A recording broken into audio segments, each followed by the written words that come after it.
ലഡാക്കിലെ മീനാമാർഗ് ചെക്ക് പോസ്റ്റിൽ ഒരു പെൺകുട്ടിയുടെ, ഒരു സ്ത്രീയുടെ പ്രകടനം അതാണെന്ന് സോഷ്യൽ മീഡിയയിൽ വൈറലായി കേരളത്തിൽ നടക്കുന്നത്.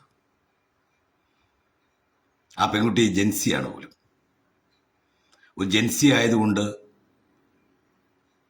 ആ പെൺകുട്ടിക്കൊന്നും ടോളറേറ്റ് ചെയ്യാൻ കഴിയുന്നില്ല, സഹിക്കാൻ കഴിയുന്നില്ല. അവൾ പ്രതികരിക്കാൻ തയ്യാറാകുന്നു, അതും ഇന്ത്യയുടെ മിലിറ്ററിക്ക് നേരെ. മിലിറ്ററി ഉദ്യോഗസ്ഥന്മാരുടെ ശബ്ദം നോക്കി നിൽക്കുകയാണ് അവിടെ. ആ പെൺകുട്ടി ഒരുപക്ഷെ മണിക്കൂറോളം മറ്റാൾക്കാരെ പ്രകോപിപ്പിക്കാൻ വേണ്ടി, മിലിറ്ററിക്കാർക്കെതിരെ പ്രകോപിപ്പിക്കാൻ വേണ്ടി പ്രസംഗം നടത്തുന്നു. ഇത് കേരളത്തിലെ സോഷ്യൽ മീഡിയയിൽ വളരെ കൂടുതൽ വൈറലായി.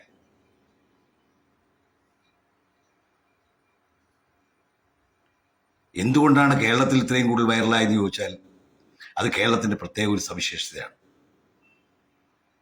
ഇന്ത്യക്കെതിരെ അല്ലെങ്കിൽ രാജ്യ താല്പര്യത്തിനെതിരെ ആരെന്ത് സംസാരിച്ചാലും അത് പിന്നെ വൈറലാക്കുക എന്ന് പറയുന്നത് കേരളത്തിലെ ഒരു വിഭാഗം ആൾക്കാരുടെ പ്രത്യേക ചുമതലയായി മാറിയിട്ടുണ്ട്. ഞാൻ ജെൻസിയാണെന്ന് പറഞ്ഞാൽ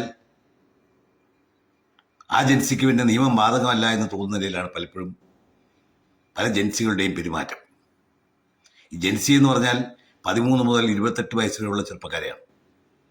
പലപ്പോഴും ഈ കിടന്ന് ബഹളം ഉണ്ടാക്കുന്ന പലരും ഈ ജെൻസിയിൽ വരുന്ന ആൾക്കാരുമല്ല. പക്ഷേ അവരും ഞങ്ങൾ ജെൻസികളാണ് എന്ന് പറഞ്ഞുകൊണ്ടാണ് ഇത്തരം പ്രതിഷേധങ്ങൾ നടത്തുന്നത്.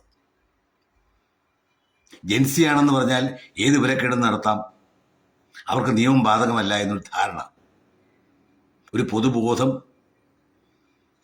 കോക്രോച്ച് പാർട്ടിയുടെ, ജനതാ പാർട്ടിയുടെ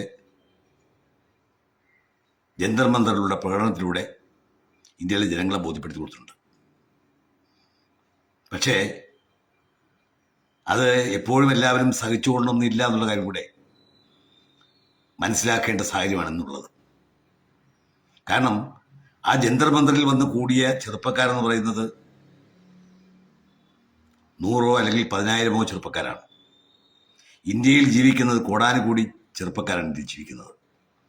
ഇവരെല്ലാവരും ഈ സമരത്തെ അംഗീകരിക്കുന്നില്ല എന്നുള്ള വസ്തുതയുണ്ട്. സ്വാഭാവികമായിട്ടും ഇതേ ജെൻസികൾ തന്നെ ഇത്തരം ജെൻസികൾക്കെതിരെ പ്രതികരിക്കാൻ മുന്നോട്ട് വരും എന്നുള്ള കാര്യം അതിപ്പോൾ മനസ്സിലാക്കുന്നുണ്ട് അഭിജിത്ത് ദീപ്കെ.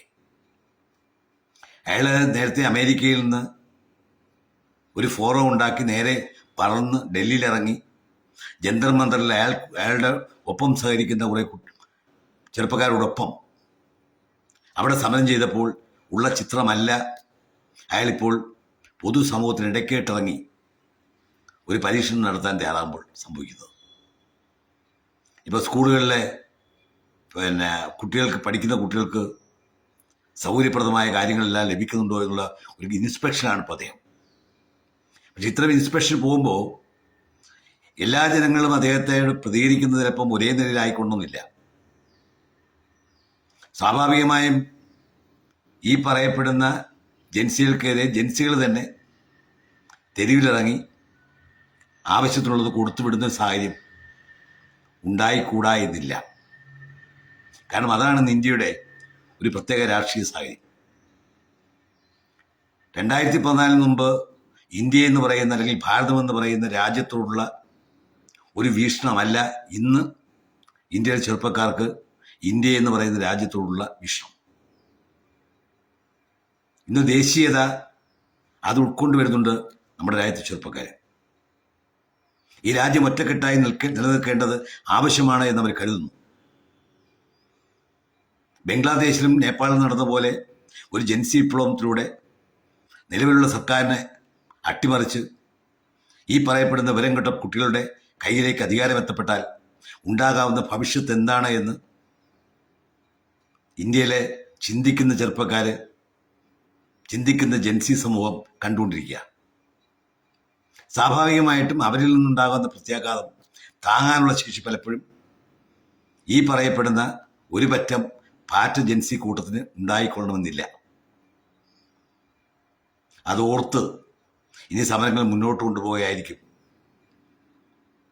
അഭിജിത്ത് ദീപ്കയ്ക്കും അതുപോലെ തന്നെ ഈ ജെൻസി പ്രമേയം തലയ്ക്ക് പിടിച്ച കുറച്ച് പേർക്കും തോന്നേണ്ട കാര്യം.